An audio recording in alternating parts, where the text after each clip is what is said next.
what's up, everybody? This is a ranking show.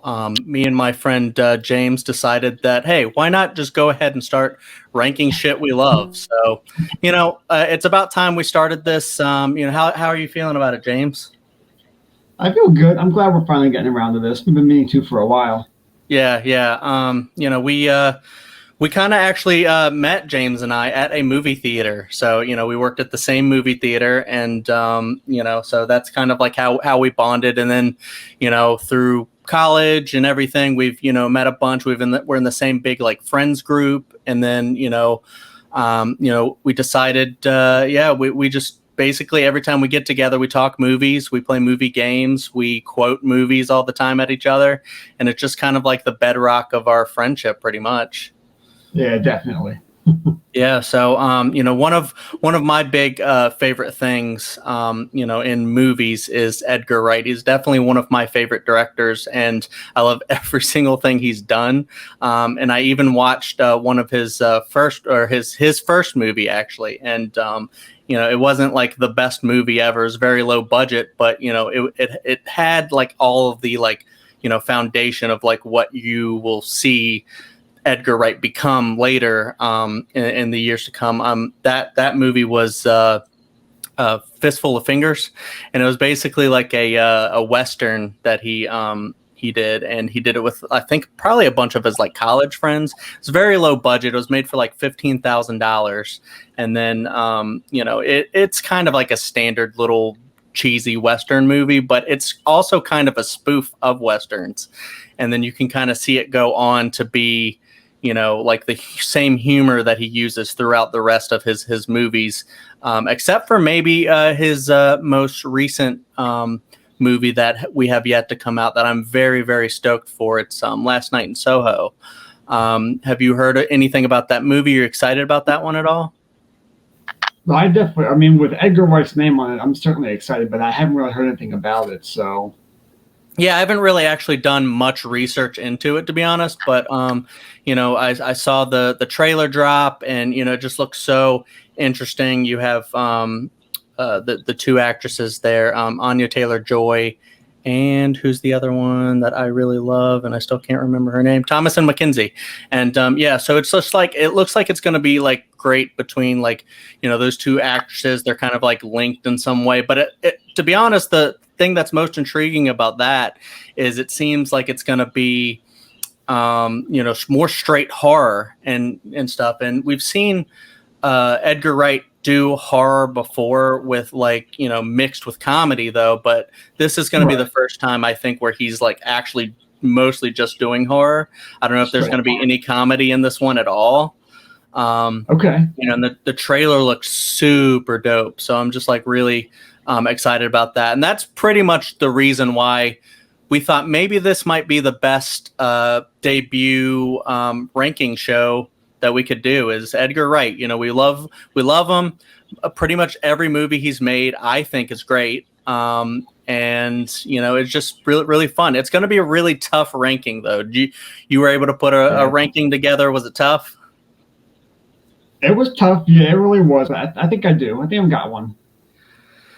Yeah, I keep like going back and forth all the time, but I think I just have to go like with my my favorites, because it's just so hard. They're all so good. It's hard to be like, well, this one is technically better because of this, right, or such and such. It's just really you just gotta kind of go. I love this because this this scene, or something like that, or the way it made you feel when you first saw it, or who you saw it with, things like that. So. But yeah, anyways, the show is mostly going to be like James and I doing a lot of stuff. But I have a lot of friends who love movies. I have a wife who loves movies. And, a lot of the times we like to bring in guests and stuff like that. So, I decided to ask my wife, Kerri, and my good friend, Dylan, to come and hang out and talk Edgar Wright and rank some stuff with us. So I'll go ahead and bring them into the stream. Here's Kerri. Hi, Kerri. Hi. Are you excited to rank some Edgar Wright with us? Yeah, although it's really hard because I love all of these films so much. I was like debating. I have definitely a top two, but the rest really could go.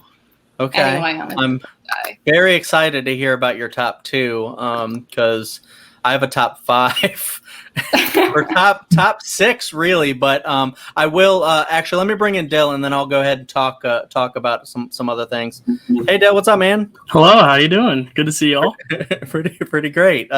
Dill had to show me how to work some of this StreamYard stuff before we got into it. I'll get better as we go. But yeah, I know you love Edgar Wright. I know that you're excited for Last Night in Soho. Yeah. How are you feeling about all this? I'm excited. It's hard because all 5 movies that we're ranking are really, really great. I mean, there's no, for lack of a better term, right or wrong. So Right. it'll definitely be exciting to see what you all pick as your favorites, and I guess not least favorites, but not the best of the best, I guess. Yeah, I did put a couple notes here. I went over some of it. I just wanted to kind of get into some of the background a little bit. I put down that Edgar Wright is an English film director. He made his first feature film debut with 1995's A Fistful of Fingers. It's a spoof Western film. Then he started to get more into shows and stuff. He did something called Asylum and Spaced. I've heard a lot about Spaced, and that's where he started working with Simon Pegg and Nick Frost, and that's kind of where he really got a great foundational relationship to make the Cornetto trilogy. And that started to be if Shaun of the Dead hadn't dropped and have been so good that I feel like, none of this might have happened for him. So there's that. And then most recently, I just wanted to note because he made a documentary called The Sparks Brothers.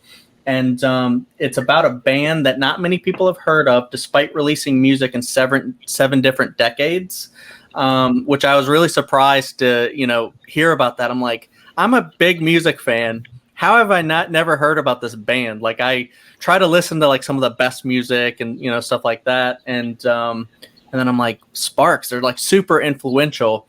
And then Edgar Wright's why not make this really dope documentary and tell y'all all about it? And he did, and it's fantastic. I highly recommend it. However, not all of us have seen that movie. It was released very limited in theaters, so it's not really really available yet. So we're not ranking that one. And even though it's kind of available on YouTube, we decided not to do a Fistful of Fingers as well. So we're really just ranking Shaun of the Dead to Baby Driver. In anticipation for Last Night in Soho. I'm very excited. Cool. Yeah. So we can basically start with our top 5. And we will start with number 5. But the rules basically, how I've adapted from other ranking shows that I've seen is, we'll each give our number 5. And, if someone, if I say, my number 5 is blank. And then, Kerri's like, blank, I love blank. I put that way higher than, I came up with a word to say, wait for it. So basically, anybody could just go, wait for it.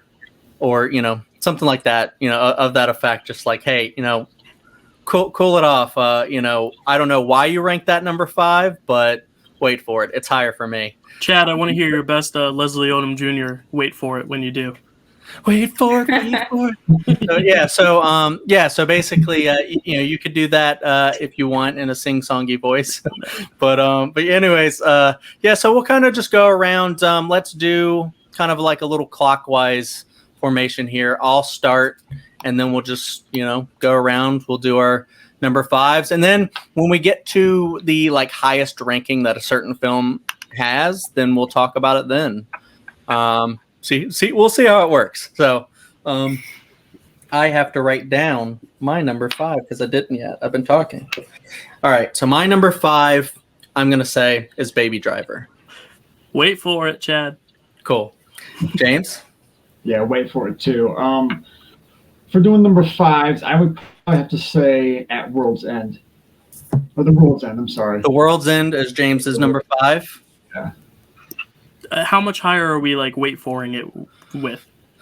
I don't know. I mean, I don't know, to be honest. We could just let's just see what's Kerri's number 5. Baby Driver. Baby Driver. All right. That's Dill's. Wait for it. What is Dill's number 5? Two. My number 5 is Hot Fuzz. Okay, interesting. All right, so there's we had all different picks for number 5. That's very interesting. Okay, so I feel like we'll start to actually like discuss these movies on our number 4s, maybe. So, anyways, let me write down my number 4.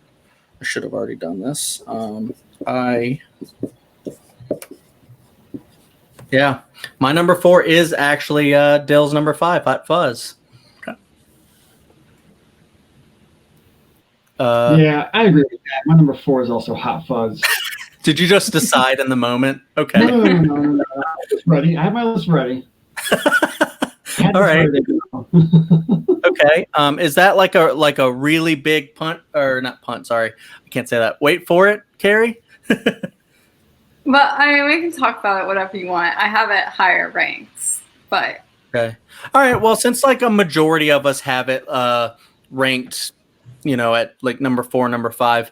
Honestly, it's interesting because I could go the same way Kerri does right now with Hot Fuzz. It's just like such a great movie, but like in the whole, I just think like some of his other movies just have like a little more depth, or they're a little more like compact, like solid of a movie. But Hot Fuzz is amazing. I mean, what else can you say about it? What do you guys think about Hot Fuzz?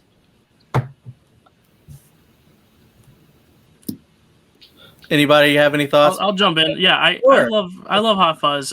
It's probably, honestly, of all the scripts, it's probably my favorite like writing that Edgar Wright has done. The only reason I put it at number 5 is because I just think the other 4 have much more interesting plays with different genres. It's like more like genre filmmaking, whereas this one's just like a funny buddy cop film, which is great. It's just the other ones I think I'd go back to more because they're a little bit more unique, whereas there are other films like Hot Fuzz, but I think of the films that are like Hot Fuzz is probably one of the best. I mean, it's one of the quintessential buddy cop films. I think this is honestly the best work of Simon Pegg and Nick Frost together with their chemistry. I think this is probably my favorite of their teamwork just on screen. I mean, it's hard to find any fault in any of these movies, so it's like one day this might be my number 5, and then tomorrow if I were to rewatch this, it could be number 1. So Exactly. in the moment I was like, it's number 5, but now even talking about it I'm like, is it? So I don't know. Exactly my thoughts. Every single time, I watch this movie, I'm like, because I'll rate Hot Fuzz lower, and then some of the moments in the movie, I'm just like, this is his best movie. It's every single movie of his is kind of like that. Even Baby Driver, and I rank that number 5. Hot Fuzz, you get basically you have Nicholas Angel. He's kicked out of his police department because he's too good. And, he basically goes to this little small town because how much trouble could he cause there, right? But he finds out that, like, all these people are, they want their town their way because it's the perfect little village, right? They're trying to win the Village of the Year award. And he starts coming in and threatening that because he's too good there as well. And, thought maybe him, kicking out all the riffraff is good for the village, but then he's like, no, what the heck is going on, behind the scenes? Like, why are they messing with these people and stuff like that? What do you think about Kerri? Why do you love this one so much? This is my number 2, honestly. Okay. I don't know. It's just a great movie to throw on like anytime. And I don't know. Why it's maybe just the one, like the other one I've seen the most, and so it has a lot of nostalgia for me as well. Yeah.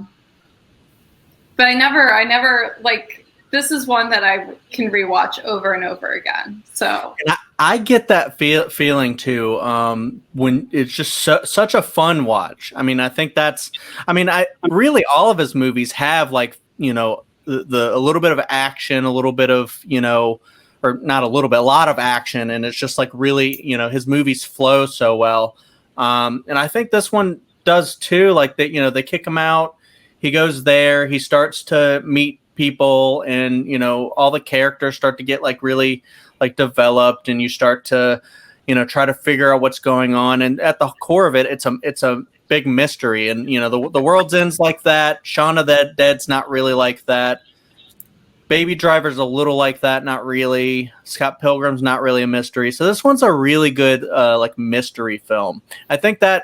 I know Kerri really loves mystery films too, and I think that might be like a little bit why you really dig that one as well, because you got to slowly like get to the core of what's going on, and like something's up with all these people and stuff. But yeah, we haven't heard from James about Hot Fuzz.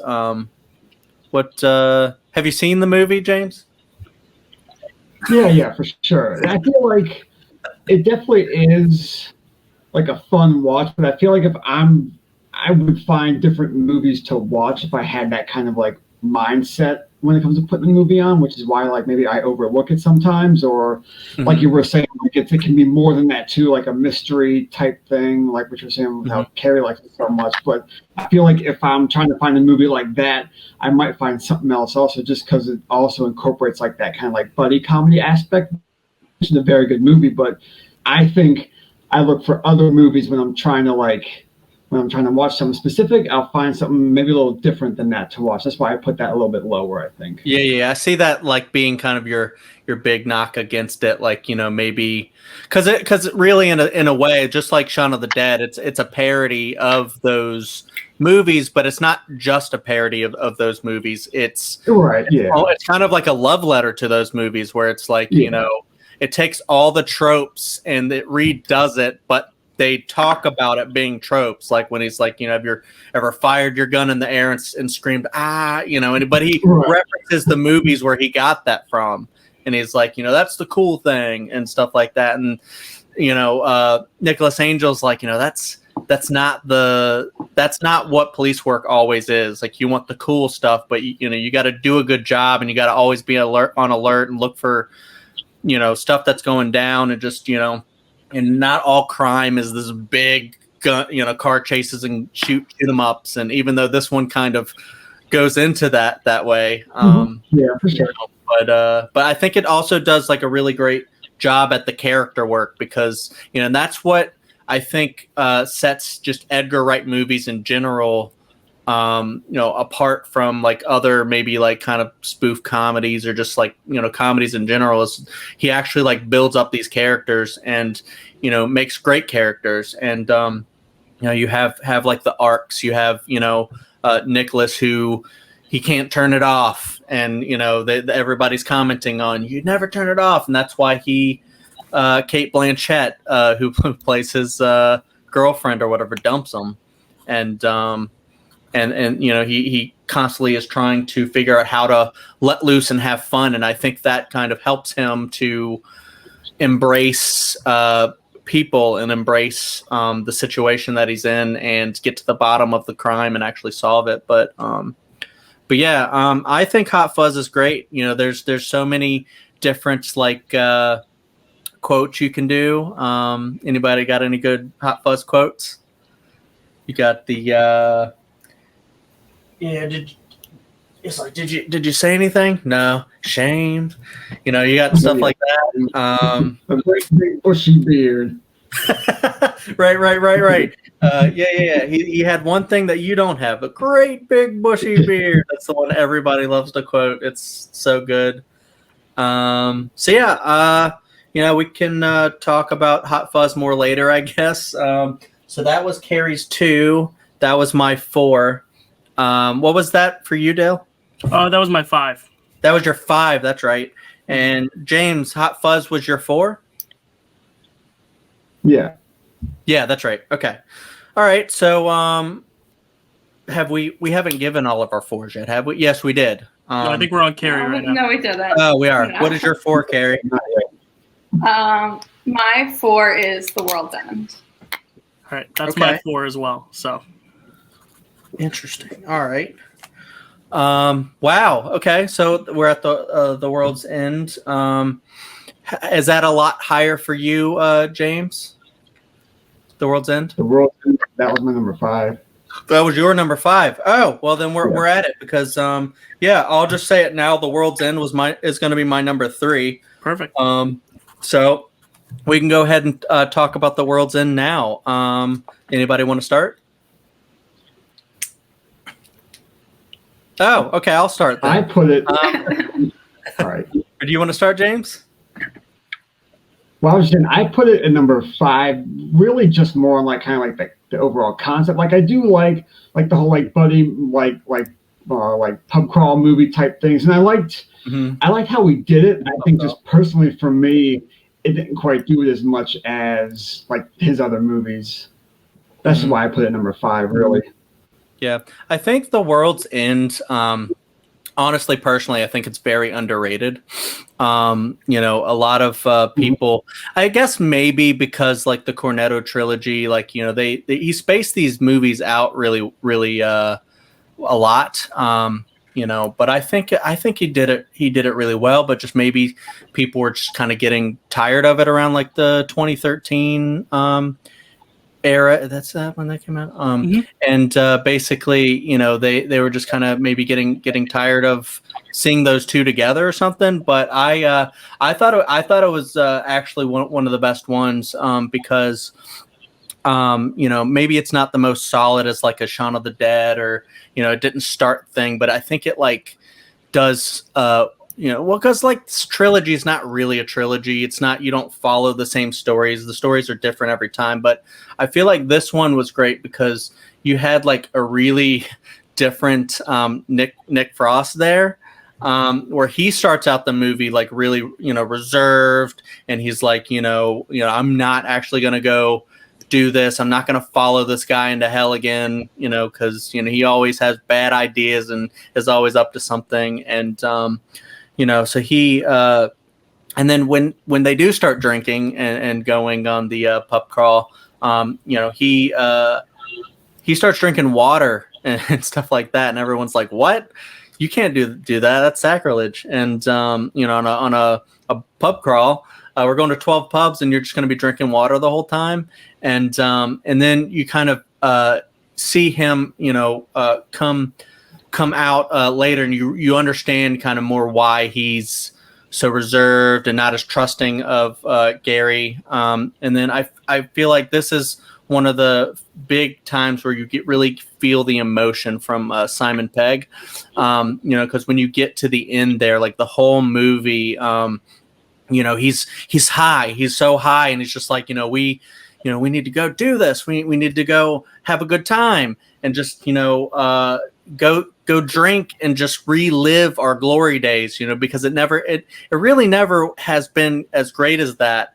And I want to experience this again. And personally, like, especially like, we talk about this movie, like later on, past when it came out, like in like the COVID era, when you feel like, are we ever going to be able to go out and like hang out and, without masks and, it being dangerous and stuff like that? For me, rewatching The World's End, I'm like, I really want to go out and kind of party again, and have a good time. So like that's kind of what the movie like brought out of me. Like, maybe it is cool to go back and like relive your past a little bit. And I feel like he showed the emotion with that so well, because there is the one time at the very end when he like is breaking down, basically like it never got better than that. And then he had to go to like a mental institution or whatever and, get help, it just gets really deep, that movie, I feel like. So that's why I ranked it a little higher.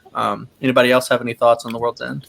Yeah, I really like this movie. If you had asked me a week ago where I would have ranked it, I probably would have put it at number 5, because the first time I watched it just didn't stick with me. But I think it's a good movie to watch as you get a little older and you start to realize what it means to like have friendships that kind of fall apart or phase out, and trying to hold on to your glory days and to the past, but also learn how to kind of move on and mature as a human, and trying to create that balance of like, well, I've got to like let some of this part of the past go, but I also want to hold on to some parts of it because there are meaningful memories there. But I do think Simon Pegg's character at first is super unlikable.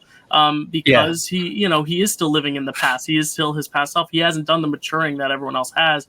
And I think that can be a turnoff at first. I think that was a turnoff for me when I first watched this, but I think watching it again and kind of more understanding and empathizing with what he is going through and putting yourself in his shoes, it does make a little more sense, and you are able to find that relatability. And I think when him and Nick Frost do have that fight toward the end, toward the beginning of the third act, it really holds a lot of weight because, you know, there's so much baggage between the two of them. But I just love the ensemble nature of it all, just all the other supporting roles as well. Rosamund Pike is great. I believe this was the same year, if not a year before Gone Girl. So like she hadn't really blown up as like a movie star yet. I keep forgetting that she's even in that movie, and then like, oh my god, that's Rosamund Pike. Yeah, she's great in it, and I just love the camaraderie of all the guys, and I love how it's not just from the beginning this alien invasion movie. It kind of peppers in little hints and clues as it goes along, and then once that bathroom fight happens, that's when it's like full blast. But then it still stays to its core about like these friends. It puts the friendships and the character work first, and that's why I think the reason it is lower is because I think that last like 20 minutes where it goes like full apocalypse like extravaganza loses me a little, just because I really just love the character work and like the relationships so much that like the apocalypse stuff, it's just like a bunch of CGI, like, oh, it's fun, but like I like the beginning stuff more. But it's just a really great movie, and it grew on me definitely this second watching it for this show in prep. I really like this movie. It's really good. Yeah, honestly, I think that's what it does really good. This one especially is this one has to grow on you because when you are watching it, just kind of throws you in, you know, in the very like kind of middle of the movie, it throws you into this whole other thing that's going on, and then you realize it's always been happening, but more so than really Shaun of the Dead and Hot Fuzz, it just kind of like reveals it suddenly, and then you're like, holy shit, okay, what's going on now? And even the characters come in and they're all like, it takes Nick Frost's character a good few seconds before he realizes there's a dead body with, you know, leaking blue stuff on the floor. And I think a lot of the comedy with that is pretty great, and they have to try to figure out what to call them. And the blue stuff, the visual effects are really, really good. I've watched like a few specials on how they've actually done the visuals. Like when they just throw a body and it just kind of slices in half, and like the top of the torso is just hanging on the sink, and like there's the blue blood. Like that's really impressive visual effects work. You know, you see like Forrest Gump where they wrap Gary Sinise's legs in green screen, and that's impressive. And now all these years later, you have like 30 bodies being sliced in half or decapitated and all this stuff. It really shows how CGI has just evolved and how you can use it without going excess and overboard with it too, which is nice, because in 2013 he has that budget to do that he didn't have with like Shaun of the Dead or Hot Fuzz, you know. Yeah, and even still Shaun of the Dead looks great, except for maybe like the one pipe effect or whatever. But what are you gonna do? It's 2004. But yeah, so speaking of the special effects though, but like also the like just like these great scenes that they have, that's just a fight choreography in these movies. You feel like, you know, it's not like freaking like John Wick raid level, but you know, close to it almost. I'm like, you know, holy shit, like in this like just comedy movie, you know, they're gonna about aliens, they're gonna have like this crazy like bathroom fight scene. And Kerri and I actually been watching the Police Story movies with Jackie Chan, and then we found out on the Criterion special features, there's actually some Edgar Wright stuff in there, because you know they have a linkage. Edgar Wright is a huge Jackie Chan fan, and he's also worked with Brad Allen, who is like a stunt choreographer that they both share. He worked a lot with Jackie Chan, and then he worked a lot with Edgar Wright as well. And I feel like it kind of shows, because you know every time I watch those scenes, it's just like it's just so fun to watch. Just like all the, because you know you have like this close space with the bath, like confined space with the bathroom, and just so much is going on with all the different fighting techniques and stuff like that. It's just such a great watch as well. So do you have any thoughts on The World's End, Kerri? Yeah, I think, like Dylan said, this is one that has grown on me over the years. The first time I watched it, I was like, you know, that was fine. It was a fine movie. You know, on subsequent rewatches, I've come to really like it more. I guess kind of the reasons why it's a little bit lower for me are just Edgar Wright does these like thematic movies so well. Like, you know, Hot Fuzz is a buddy cop comedy Baby Driver's like racing, crime. And he mixes the genres really well. This is kind of like the most like, it starts off as just like a comedy with friends, and then it totally shifts into, you know, to have the sci-fi aspect, and everything's just like blowing up all of a sudden, which is really fun. I think that's actually one of the best parts of the movie, but it also kind of, I don't know, it makes it a little bit, it's just a little jarring to watch. Okay. And you said you ranked that number 4, right? Yeah. Okay, cool. All right. So I've revealed my number 3. Wait, James didn't talk about. Did you talk about World's End? I did. He did. He did actually. Yes. Okay. No, we're good. James, I revealed my number 3 is The World's End. What is your number 3? I think my number 3 is got to be Scott Pilgrim. Okay. My number 3. Yeah. Number 3. It's a slight. Wait for it. There. So. Kerri, what is your? My number 3 is also Scott Pilgrim. Okay. All right. Dill. My 3 is Shaun of the Dead. Okay. All right. Nice. Well, I mean that's a wait for it for me. I think. Yeah, I assumed. Yeah. I put the math together. Okay. So So basically, what do we got? Okay. So my number 2. I'll just say it. I'm not even gonna reveal it. Everyone's not even been revealing anything. It was just been me. So Scott Pilgrim is my number 2. That's my 2 as well. So you're 2, okay. Yeah, and they're 3, right? James and Kerri, that was your 3. Yeah, I had 3. So we're all around the same area for Scott Pilgrim. Scott Pilgrim is amazing.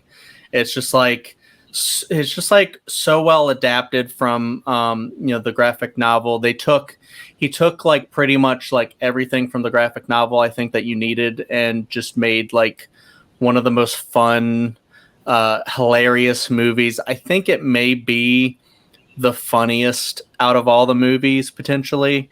There's just like jokes per second, a la like a Lego Batman, but I feel like with the Lego Batman they just like drilled it into you like too many jokes. But I feel like this one has just like the most jokes you can have with it just not being overbearing, and it's just hilarious. Like, and just the way he does it with the quick editing and cutting shots together and everything. I think he just does it like flawlessly in this movie. What does anybody else have to say about Scott Pilgrim?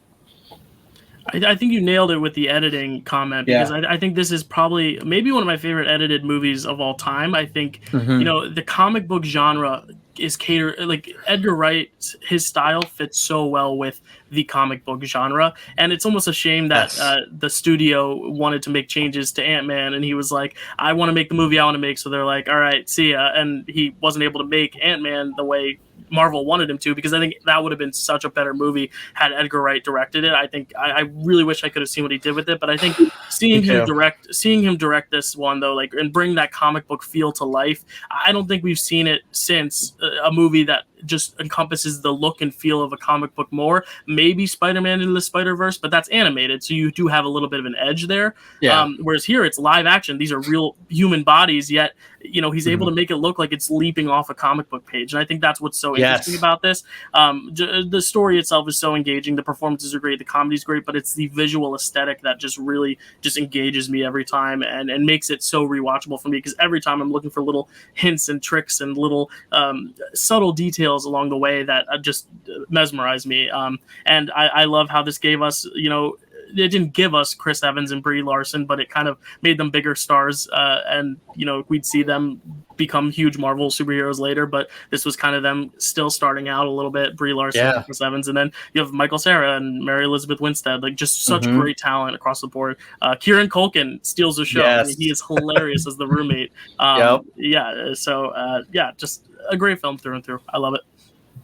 Yeah, same. I just love how it's just kind of like a chill little story that he just wants to get over his ex-girlfriend who dumped him, and so he starts dating a high school girl, and everyone's like, that's weird. That's weird. This is the recovery phase for you.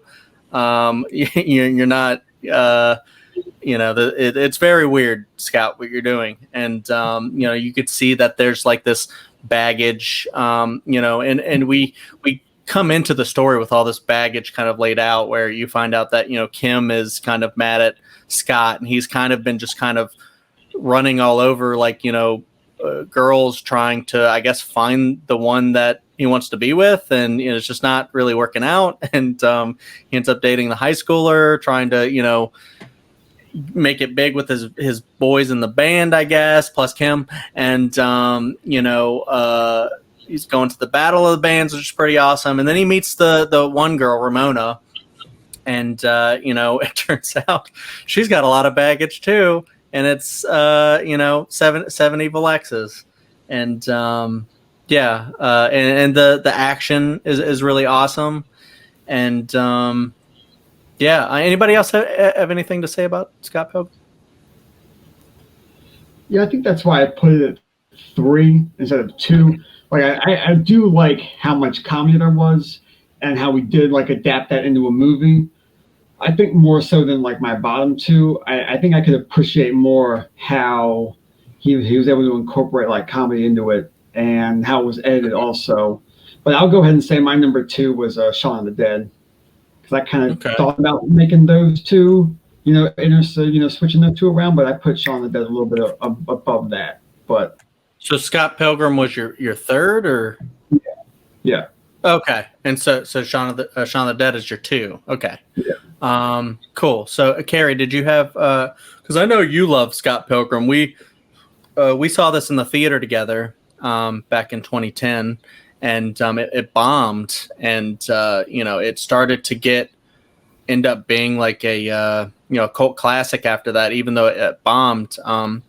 And a lot of people just love this movie. It just got a 4K re-release in the theater, and physical release and stuff like that. And we went and saw it again in the theater, and it's just nice. Even though we could watch it at home, we were like, let's go watch this at the theater. It's awesome. And we went and saw it in Dolby. Just so fun. Do you love that movie, Kerri? Yeah, and it's always a good memory to look back on. Like, I remember going to the theater and seeing it, and it was one of those that we had no idea what it was about, and we had never read the graphic novels or anything. Nope. And we still absolutely loved it. It's been a favorite of ours for years. And I love how whenever we do watch it, as many times as I've seen it, I always pick up on like some new detail or like some video game reference that I never realized was in the movie before.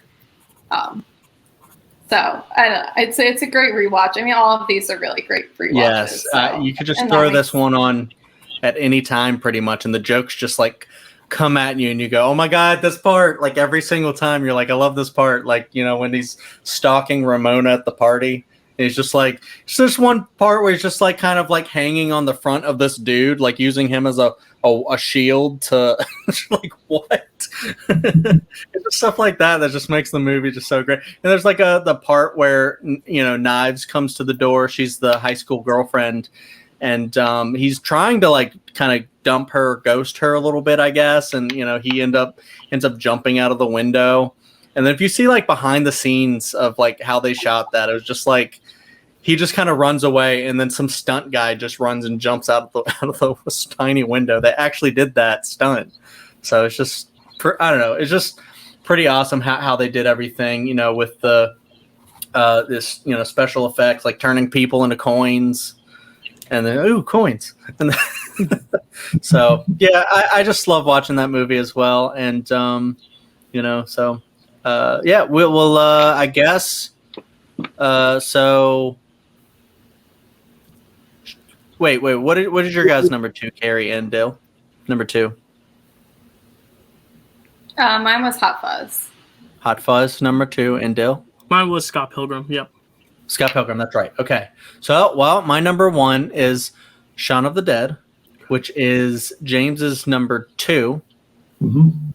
What is your number 1, James? Oh, Baby Driver. Baby Driver's your number one. Nice. Oh, yeah. Okay. Yeah. Carrie. Shaun of the Dead. Okay. Dill, number one. My number 3 was Shaun of the Dead, which means my number 1 is Baby Driver. Wow. I like this. So we have Kerri and I is Shaun of the Dead, and then the other two are Baby Driver. That's so cool. Yeah, but you two both bring down the average though, because you both had it at number 5. So Shaun of the Dead does end up being our communal best. If you rank them. Yes. I need to learn how to do this. Dill does this great. I still don't know how to do this. I added it all up, but you guys, So I'm you're glad number 5, you did. Bring Baby Driver down, but I'll fight for it. So. Baby. We can actually, because we didn't talk about Baby Driver either. So now we could talk about both Shaun of the Dead and Baby Driver. We could start with Baby Driver because it was the first one I mentioned. Baby Driver. I will tell a little bit of a story. James and I saw Baby Driver in the theater with our buddy Costa. And, we went to James and I like to do this thing. Well, we haven't done it in a very long time. I have AMC A-List, and then there was COVID. So usually I'll go to AMC's. But for a while, James and I would go to the same movie theater where we worked, Hoyt's movie theater. And there is a Ruby Tuesdays right next to the Hoyt's. So we would go there. We would get kind of drunk. And then we would go to the movies. And that's how we saw Baby Driver. That was my first Baby Driver watch. And I guess James fell in love with it. So what do you love about Baby Driver, James? I always appreciate a heist movie. Heist. Bank robbery, yes. anything like that. And with Edgar Wright's name on it, I was very excited to see what he could do with that. And I think he did a very good job with it. I think he did a great job. And it was easy to kind of see comparisons to other ones. I mean, I already have my favorite bank robbing movies I love. So I kind of what? Looking at Heat was awesome. I like The Town, Point Break, which is referenced in Inside Man. Inside Man's another great one, yeah. But I already have this kind of bar set for great bank robbing heist movies, and this one definitely met that. I really appreciate that for what it was. I think he did a great job with pretty much all aspects of it. I think Baby Driver for me, because the first time I watched it, I feel it was the lowest then, and even though I still rank it the lowest, there's so many times where I'll watch it and I'll just appreciate it more and more. Just like The World's End, where just is this the lowest? I don't even know, but they're all so good that it just even this one could be his best movie. It's just they all could be his best movie. They're just all great like that. I know Dill really wants to talk Baby Driver, so I'll let him. Yeah, I mean, I love it. It's one of those movies. I have a similar theater story, and that's that this is the only movie I've seen of Edgar Wright's in a theater. So I think that also helps a little bit because I came around late to the Scott Pilgrim train, the Cornetto train. So by the time Baby Driver was coming out, I watched all his 4 movies in prep for it because I heard good things about Baby Driver. I saw Baby Driver. Wow. I went back that night to see it again. Then the next day, I brought my parents to see it again the next day. So I just loved it. It was one of those movies where you can feel his energy just shooting out at the screen at you. I mean, it was an adrenaline rush from the beginning to the end. And I think that's because, the whole movie just feels like someone lighted a fuse and just it just burned the whole way because it just moves. It moves so fast. It takes time to, breathe and give those character moments. But there's that constant, almost like Dunkirk, how there's that ticking noise the whole time. There's almost like that, some sort of energy throughout the whole film that just keeps it moving fast. I mean, this is a movie about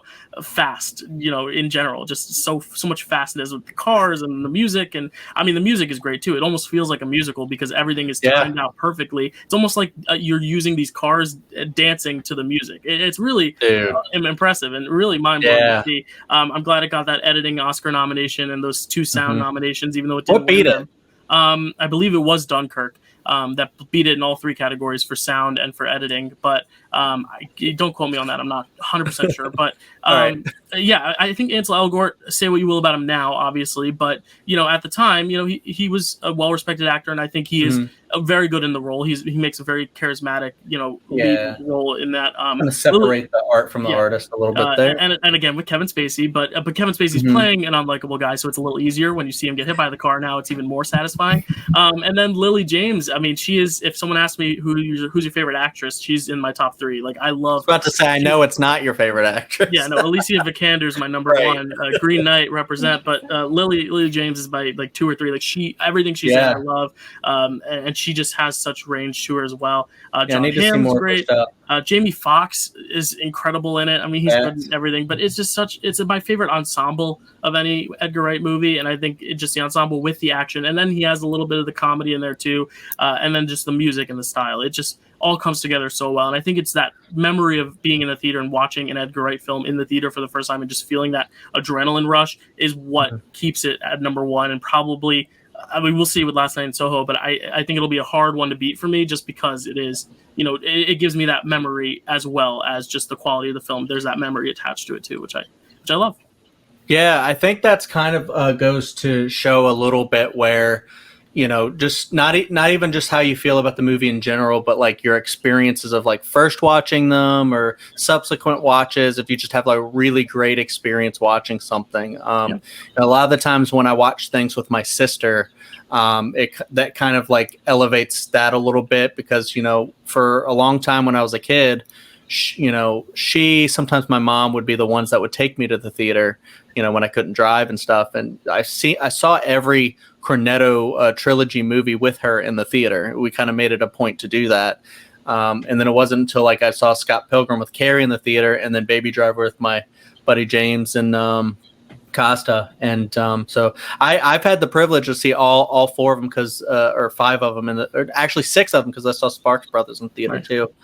But yeah, because I was like 14 in 2004, so that was like the perfect, like, people talk about Shaun of the Dead, being just a straight comedy, but like it scared the shit out of me when I was 14.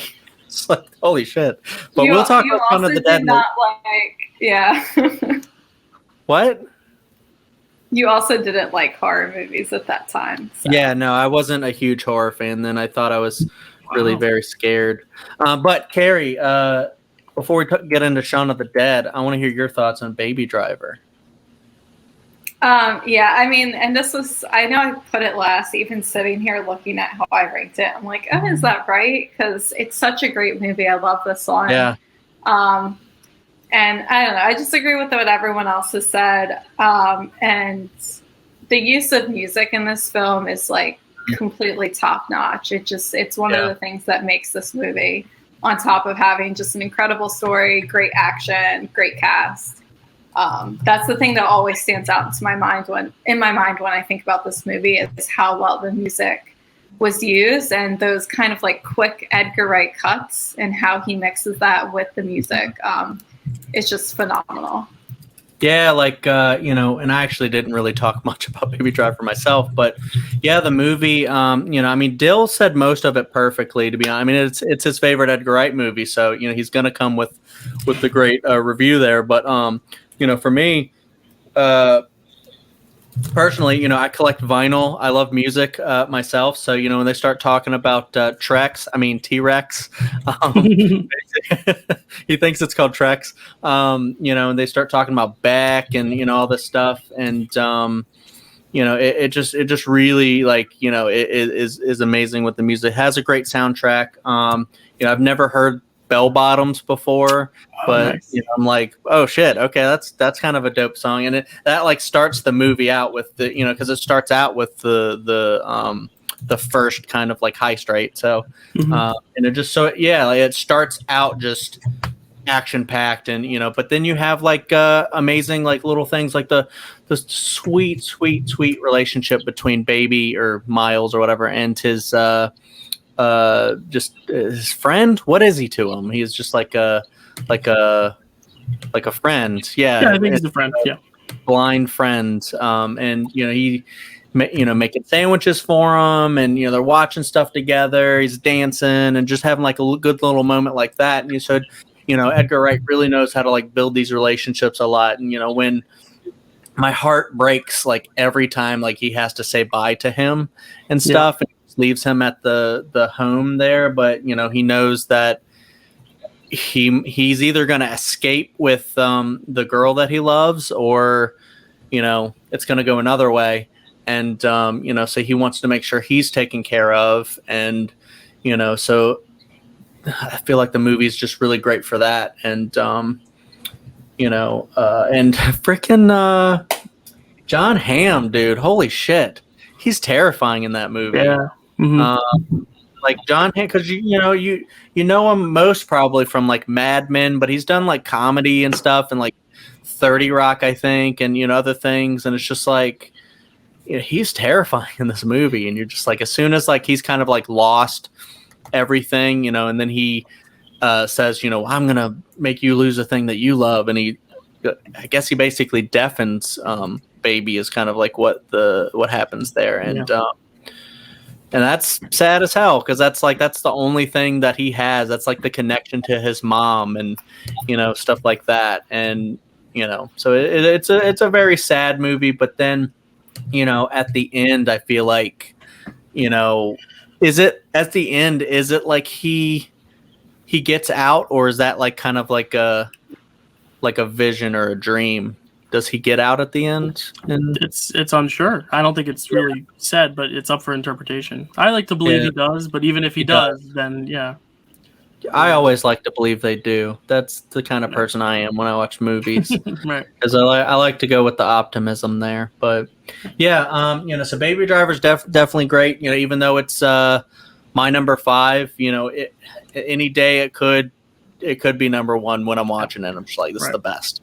So, Shaun of the Dead is my number 1, and it's the last one we have yet to talk about. And it's not his first movie, but a lot of people think it is, because it's his first, like, bigger budget movie that's, not super, super silly. But yeah, it's the thing that brought him to a huge audience. It's the thing that, made us get to where we are, and now he's doing like a some sort of dope like horror movie that's coming out that I can't wait to see. And it's just made his career basically. And I just feel like Shaun of the Dead is his most kind of like concise movie. It's like every moment, I feel like it's perfect. Like, just everything in it is just telegraphed, and he tells you like kind of everything that's going to happen. I feel early on, you get the same scenes twice but different, like when he was walking to the convenience store to see Nelson, and and then he does it again, but everything's different now. And he doesn't even realize shit's gone down. He's so aloof the whole time. And then you get the awesome just you see them being like buddy cops in Hot Fuzz, but before that they were just like kind of buddy chill boys or whatever, that are just want to hang out and just chill, play Time Splitters 2 or whatever and just kind of hang out. And then you have like a lot of people like Pete and Noel basically telling Sean, like, when are you going to like actually like do something? And not even just that, but Liz, she's like, are we just going to be like sitting here just, fucking around, just, whatever, and going to the Winchester all the time with your friend? This isn't, how I want my life to be. And, you slowly have the, Sean standing up and actually like being proactive and being the guy that you need to help you get through a crazy ass situation like zombies. What else does anybody have to say about Shaun of the Dead? Well, I'll talk because I had it lower than everyone else. I only had a 3, which is not low by any means. But yeah, it's definitely my favorite of the Cornetto. I think it's all of our favorites because of how we ranked it. But I really I like how it introduced Edgar Wright to like the mainstream audience. It does feel like an earlier film from a filmmaker, but I think that's what makes it endearing, is because you can see the passion behind it, kind of like with Quentin Tarantino with Reservoir Dogs. Like there's a clear passion behind it, even if the budget isn't there. Like just everything he does with that budget is very impressive, and I just think this has the most memorable sequences. I think all three Cornetto films are pretty much on an even playing field for me, but this one has the more memorable sequences, specifically that timed fight in the what's the name of the pub? The Winchester. The Winchester. Yeah, with it's the "Don't Stop Me Now" by Queen. It's my favorite of all five of these films. Probably my favorite sequence of all five. So I think it just has those memorable moments. I love. A lazier comedy would just spell out the exposition, on the TV, have a news reporter spell out the entire exposition, but instead they do the flicking through the channels where each channel kind of spells out what the apocalypse is and all that stuff with the zombies. And I think that's just such a clever way of, making use of a small budget and trying to find ways to make it new and get a really good visual gag, because you can't do a lot with CGI back then in 2004, because A, the CGI wasn't as great, and B, this was his first big budget studio film, so he couldn't, he didn't have a big budget. And I like what he does with that smaller budget to then evoke the comedy, especially the physical comedy with the TV and all that stuff. And just the cinematography is great, like the zombie with the hole in him and where you're looking through the zombie. It's just so clever, so fun. I just love it. It's a great not first film, but first big film. Anybody else? Do you guys like Shaun of the Dead, James, Kerri, or? Oh, okay. I enjoyed it the first time it came out, and I think I put it 2 just because I think I like Bank Robin movies more than zombies, but I definitely like a good movie, and that's really why. And to have kind of to go off what Dylan said, I think it took all of that and had it in a zombie movie too, which is why it was ranked up so high for me. Because even like you said, there's a cheesy effect here and there, but you'll see that in other movies even later on, and most notably The Walking Dead. If you've ever seen any of those seasons, you'll catch a pretty cheesy effect here and there, so I can give that a pass, no problem. But I put it 2 just because I think I like the bank robbing type movies a little more than the zombie ones, but I like the zombie ones too, so that's why it, for me, was number 2 over everything else. There's definitely nothing wrong with that. I would probably rank stuff like that the same. If there's a horror movie or something, next to, I don't know, some weird drama, I might rank the horror movie higher just because I like horror movies more. But Shaun of the Dead, honestly, I've now seen both Dawn of the Deads, and I think Shaun of the Dead is easily my favorite Dawn of the Dead. So. What were you going to say, Kerri? You touched your nose. Yeah, I have a funny story about that. Funny. It's just random, but Dawn of the Dead came out a few months. The Zack Snyder's remake came out a few months before Shaun of the Dead. And I remember my friend and I, we rented Dawn of the Dead, and we hated it. But in the the previews that I guess we sat through because it was a horror movie and we wanted to watch the previews on the DVD we rented. We were weird, but we saw the commercial for Shaun of the Dead, and we were like, "Oh, we want to watch that movie instead." Fell in love with it from that point on. Shaun of the Dead, I think that's another thing that it does super well, for horror fans and comedy fans. It just blends the two so well, because it does throw you into the world, and then one of the biggest things that got me when I was 14 is the moment when David is ripped apart. He's standing right next to the window, and then they pull him in and just rip him apart. And you've seen that in other George Romero films and stuff like that, but I had never seen any of those. This was my first kind of zombie experience like that. Seeing something like that was terrifying, so well done. And then immediately into a joke where they have just the legs, and and then she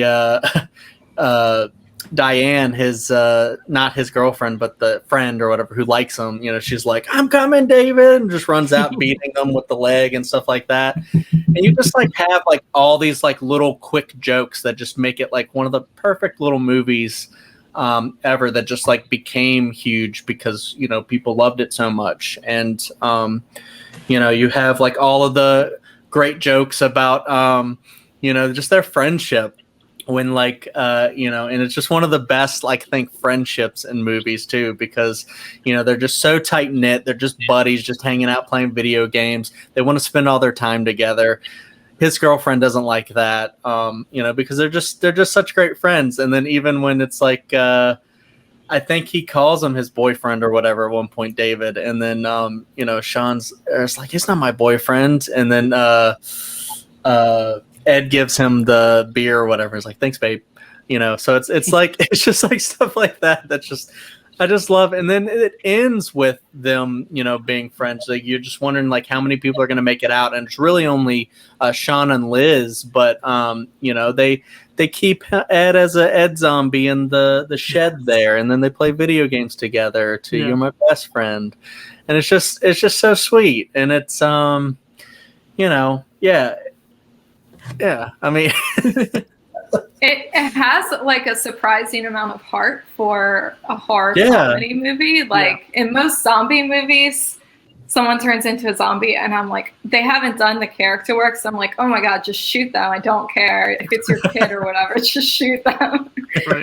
But this is probably but this is the first zombie movie where I actually felt for all of the characters who were turned into zombies, and you feel for Sean so much when he has to kill his mom. And dude, you even feel bad for like Sean, like when you first meet Phil, they don't give a shit about Phil at all. Like when they're going through their plans, they're like, all right, we gotta go to mom's. Take care of Phil. Sorry, Phil. And then, it's just like it's just stuff like that.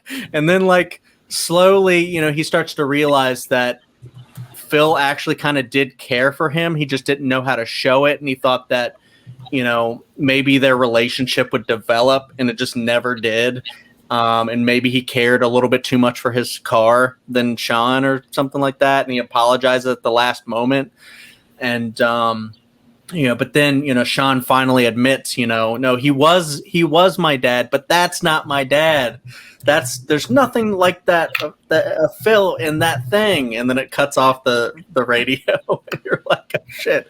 And that's another thing that, one of my favorite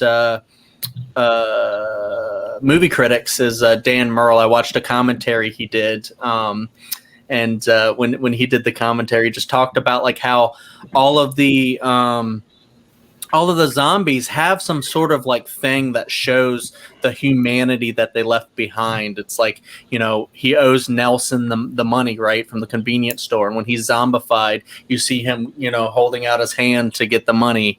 And, so everybody has, and that was the little thing that Phil had. It's like, had the last little bit of humanity in him is, cut off the radio. So, and I just really can't wait to see, what else this guy has to offer. It looks like he's going to go in a different direction. I had no idea the Sparks documentary was going to come out until it did. And he dropped that. And then I was like, wow, okay. So he made like one of the best documentaries I've ever seen. It's a great music documentary. If you haven't checked it out, it's the Sparks Brothers. And then now he's making like a legit like horror movie, and the trailers look amazing. And you're going to get some like Anya Taylor-Joy singing, and Thomas and Mackenzie, and Matt Smith is in it too, I think, right? Yep. Yeah. And do we already talk about how excited we are for that? Because I'm really pumped for it. We did. It comes out in October, right? Yeah. Yeah. Okay. Well, I guess if that's all we have to say, then Chad, I'm sending now the totals right there of every. I added them all up. So at the bottom, we had with fourth place, third place, fifth place, and fourth place, we had The World's End with a total of 16. Then we had Hot Fuzz 5442, which added up to 15 in fourth place. Our third place would be Baby Driver with 12. That's 1155.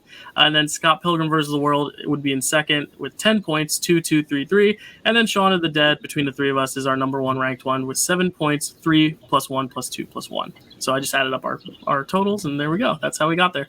I can't be mad at it. That's a great ranking. It is. It's very good. Yeah, sweet. All right. Well, thank you, Kerri and Dill, for being the great guests ranking stuff with us. We'll have you guys come rank some more stuff with us whenever you guys are free to do it. I know we have some other plans in the works for some future rankings, so we might, we've been talking about maybe doing a Denis Villeneuve ranking, because that's another one of our top directors that I think we all love pretty much. And also has a film in October. Also has a film in October, so we have to do that one pretty soon. And then we're all big, well, maybe not Dill as much, I don't know. Well, no, he is. Big Harry Potter fans. I even got the trophy ready as a wand. Oh, okay. So I definitely think we should do that soon. And is there anything you wanted to say, James? I don't think so. I think we wrapped it up pretty well. I think we had a pretty good discussion today. Okay. Well, does anybody want to plug anything? Yeah, I'll plug my channel. Chad, you're a part of one of my shows on there. The Dill Pickle Movie Network on YouTube, doing a lot of fun podcasts and reviews and shows. Chad and I do a monthly show where we go through a year of Best Picture nominees, and we rank them. This year we're doing, I don't know when this video is going to drop, so I won't say what we're doing this month, but in August we did 1939, ranking 10 movies from that year, classics. It's been a lot of fun. So it's fun to get the channel growing a little bit more. So if you're watching and you want to help subscribe and that'd be really appreciative. Thank you.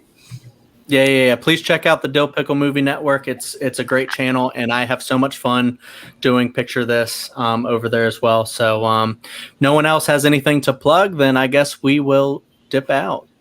Had a great time. Thanks, guys. Thank you, Chad. Peace. All right. See ya. See ya.